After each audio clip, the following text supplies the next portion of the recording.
Fernandão está vivo. Sim, Fernandão, o capitão da Libertadores em 2006.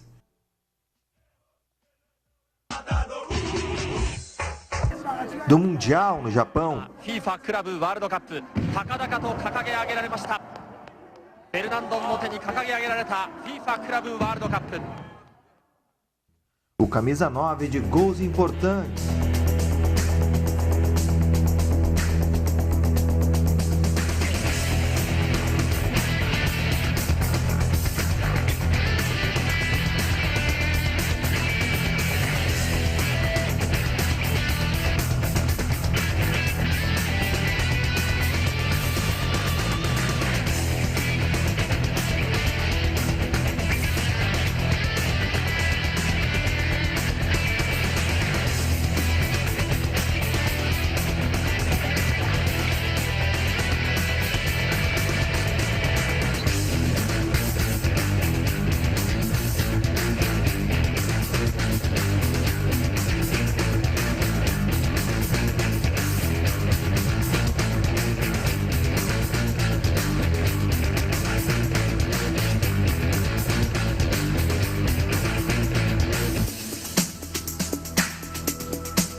líder do grupo. Chegou a hora.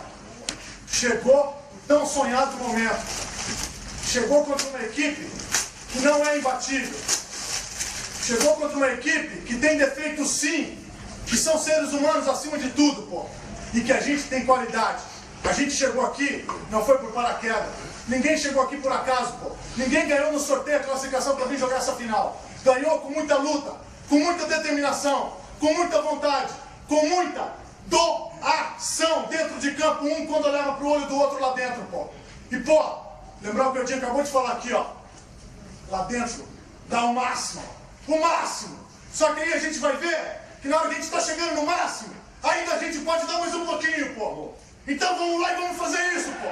Vamos lá dentro e vamos sair daqui campeão! Eu fui pra Fernandão, o França, amigo. né?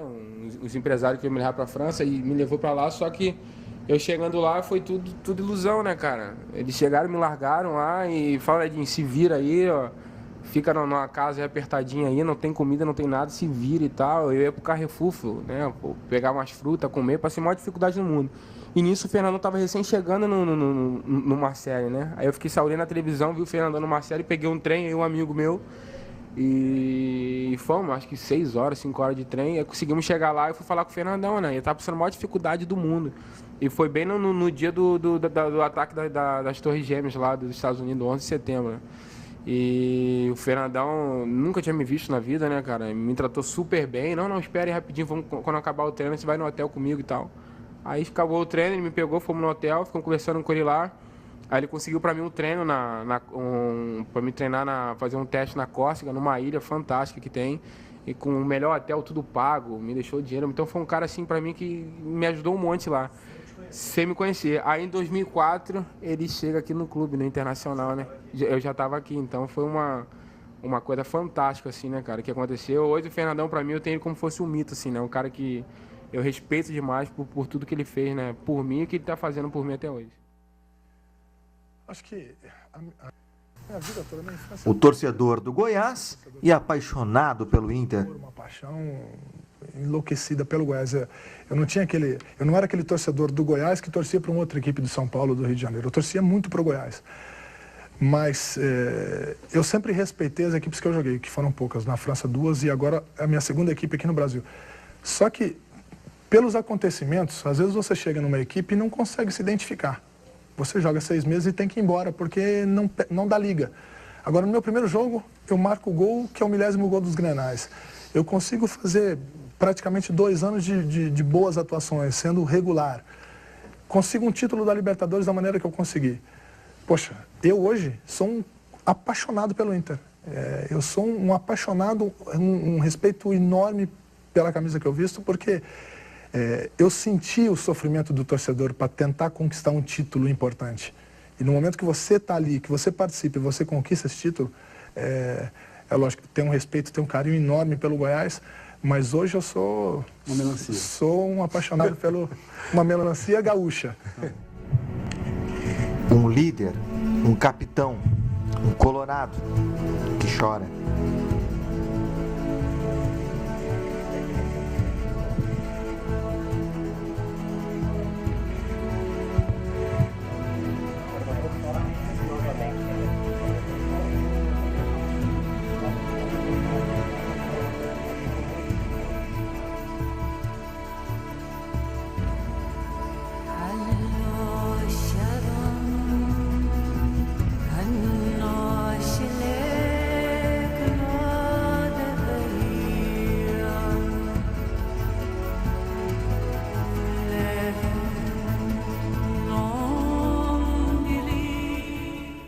Fernando Lúcio da Costa, um dos atletas mais importantes da história do Internacional, era um homem de massas, de multidões, a ponto de ser o comandante da inauguração de uma nova era. Boa noite, torcida colorada! Quanto tempo esperando por esse momento! Como é gostoso ver o Beira-Rio lotado assim, sentir essa vibração! E dali! Conseguiram deixar ele ainda mais lindo, meu! E hoje, nesta noite, nós iremos reviver a nossa história, a história do Internacional! Um Fernandão que virou até boneco.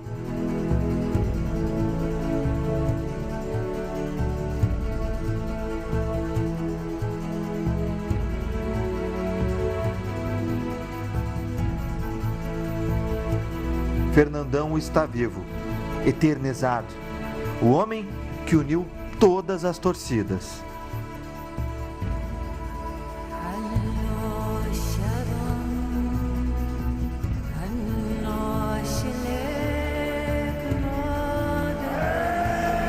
Fernandão pode não estar mais aqui, mas não morreu. Fernandão segue e seguirá vivo no coração de toda uma nação colorada. Fernandão seguirá vivo nas lembranças de todo apaixonado pelo futebol. Nos resta agradecer, Fernandão. Agradecer por termos tido o prazer da tua presença, do teu convívio aqui na nossa terra. Fernandão sai de cena em vida para virar mito, para virar um anjo no céu. Fernandão está vivo na história. Fernandão é eterno. Fernandão está vivo. Descanse em paz, Fernandão, e saiba que és gigante para sempre.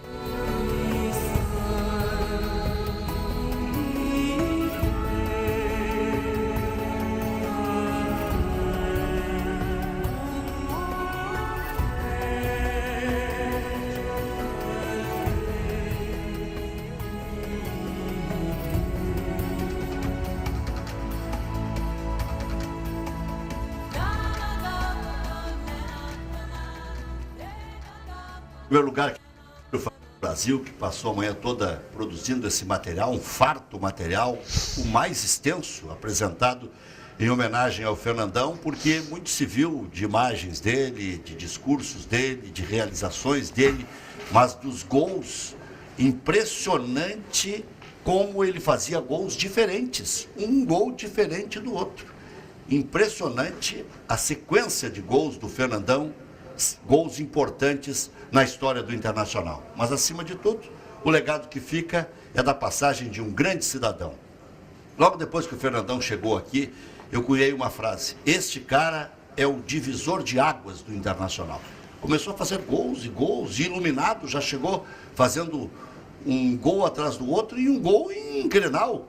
E aí, quando viu, era o gol 1000, né? Impressionante. Fernandão na história do Esporte Clube Internacional. E o repertório, Noveleto, Luciano Davi, Fabiano Brasil, agora encanta ainda mais, que agora a gente presta mais atenção. Era por baixo, era por cima, era de lado, era de carrinho, de bicicleta. O cara daquele tamanho, com toda essa agilidade. Mas vocês, quem sabe, tenham sido os dois maiores amigos dele, fora dos boleiros, né? Por isso, resolvemos fazer uma homenagem total para o Fernandão. O Luciano Davi já esteve comigo lá na TV Bandeirantes, no pior momento, recém tinha morrido o Fernandão. Nós recordamos, mas hoje aprofundamos um pouco mais, porque há tempo de produzir mais material. E cumprimentar mais uma vez o Fabiano Brasil, agradecer. Chico, você que esteve lá, Chico, é duro, né? Foi um final de semana interminável.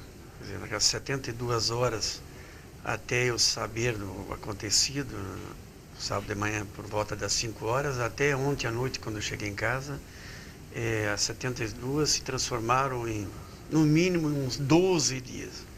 Gostaria que fosse tão prolongado quando fosse para uma coisa boa, e não pelo momento que eu passei lá em Goiânia. Então é uma perda irreparável, nós não podemos...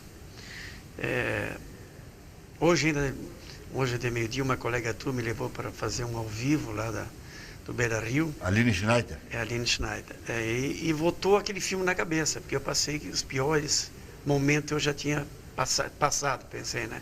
Mas hoje, vendo todas aquelas flores, todo mundo ainda rezando. Não, comove o cara, tá louco. Comove, ninguém é de ferro, né, Raquel? Então, por 20 minutos que eu estive lá, o filme passou todo na minha cabeça novamente.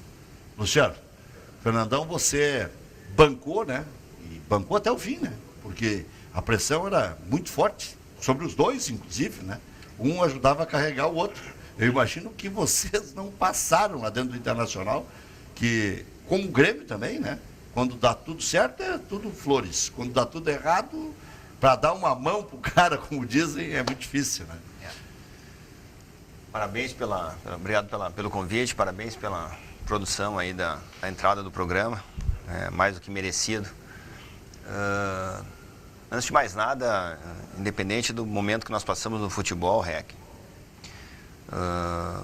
eu tive a feliz oportunidade de poder conviver com o Fernandão desde o momento que ele entrou no Internacional, muito mais claro a partir de 2011, quando nós éramos vice-presidente de assuntos especializados e o Fernandão foi convidado para participar como diretor executivo do futebol, fazendo um excelente trabalho naquele momento, um cara que pensava o Internacional a cada segundo, uma pessoa que nos ajudou em reuniões semanais a tentar decidir a questão daquela locação do CT lá em Alvorada, né, para a gente acomodar melhor nossos meninos, da desocupação do Beira-Rio, quando estavam começando a demolir as arquibancadas inferiores, que a gente não podia mais treinar dentro do Beira-Rio, da atualização, da recuperação ali do CT do Parque Gigante, onde nós fizemos aqueles 2 campos, todos eles projetados também pelo Fernandão. Um cara que vivia intensamente as coisas do Internacional, que era apaixonado pelo que fazia e que teve uma carreira meteórica, né? Eu estava comentando esses dias em casa, esse final de semana, até a carreira de futebol dele foi meteórica, né? Porque ele foi um cara que teve um grande sucesso e que parou cedo, né? Agora vamos lembrar quando ele parou. Quando num determinado momento, por causa da estrutura física dele, num problema físico que ele tinha... problema nas costas. Ele resolveu chegar na direção do São Paulo e dizer para a direção do São Paulo, olha, eu não tenho por que ficar mais aqui. Tomando o dinheiro de vocês. Eu estou sem condições. Isso é a maior prova do caráter. Para mim, ele disse assim, não vou roubar de ninguém. É isso aí. Não vou ficar dando migué, vou encerrar minha carreira. Esse era o verdadeiro caráter do Fernandão. O caráter dele. Um cara que, me lembro, quando convidei ele para o futebol, a primeira frase dele, me lembro que ele falou, vou ligar para o Noveleto, vou ligar para o Abel e tal, mas a primeira frase dele, quando eu convidei ele para o futebol, mas será que não vamos pensar que eu estou traindo o nosso treinador? O que as pessoas podem pensar com relação a essa atitude? Eu falei, Fernandão, é o que nós queremos, né? E hoje, se a gente for analisar esse contexto, né, que bom que ele também passou por aquele momento, né, porque era um sonho dele ser treinador de futebol. Pode até não ter sido o momento correto, quem sabe nós não estávamos preparados naquele momento para segurar um vestiário tão pesado como era o nosso, né, naquele momento.